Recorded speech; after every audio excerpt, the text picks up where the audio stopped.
আজ হচ্ছে বেনারসের দ্বিতীয় দিন। কাল আমাদের বাড়ি যাওয়ার পালা, তাই কোনো রকমের টাইম নষ্ট না করে ভোর 4টে নাগাদ উঠে গেছিলাম বাবা বিশ্বনাথের পুজো দিতে। ওখানে যেহেতু ফোন ক্যামেরা কিছু অ্যালাউ নেই, তাই কিন্তু সাথে করে আর নিয়ে যায়নি। অ্যাকচুয়ালি কি হয়েছে, গতকাল তো আমরা রুমে দুপুরবেলা রেস্ট নিচ্ছিলাম, এরই ফাঁকে অ্যান্সের পাপা দিদি জামাইবাবু গেছিল বিশ্বনাথ মন্দির ঘুরে দেখতে। তো গিয়ে দেখে মন্দির প্রায় ফাঁকা, তাই ওরা কিন্তু একেবারে পুজো দিয়ে আসে।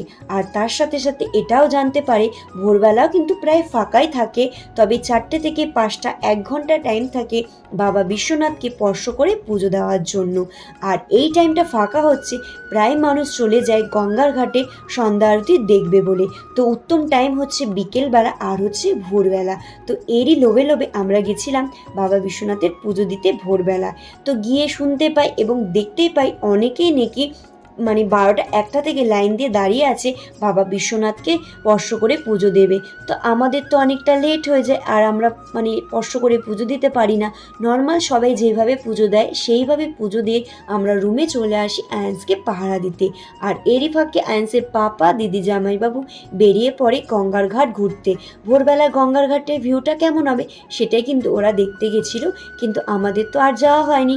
তাই আয়ান্সের পাপা এই ভিডিওগুলো করে নিয়ে এসেছিল আমাদের দেখাবে বলে। তো আমি ভাবলাম আমি শুধু কেন দেখব, তোমাদেরও সেটা দেখাই। তো ভিডিওটা কেমন লাগলো সেটা তোমরা কমেন্ট করে জানিও। ভিডিওটা ভালো লাগলে একটা লাইক করে দিও। দেখা হচ্ছে নেক্সট ভিডিওতে। আজকের মতন বাই বাই।